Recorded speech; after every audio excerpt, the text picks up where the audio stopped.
ఈరోజు మనం కాలాల గురించి నేర్చుకున్నాం, సరేనా? కాలాలు 3 రకాలు.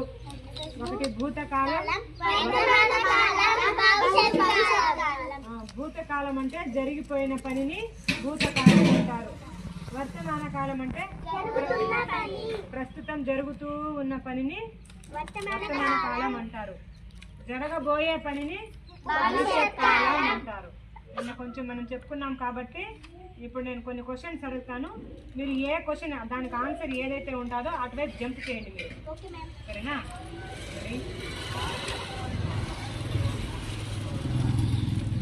మా అమ్మ నిన్న పాయసం చేసింది. మా అక్క రేపు వస్తుంది. సీత పాట పాడుతూ ఉంది. రవి ఊరికి వెళ్ళాడు. మా నాన్న రేపు బొమ్మలు తెస్తానన్నాడు. మా చెల్లి ఏడుస్తా ఉంది.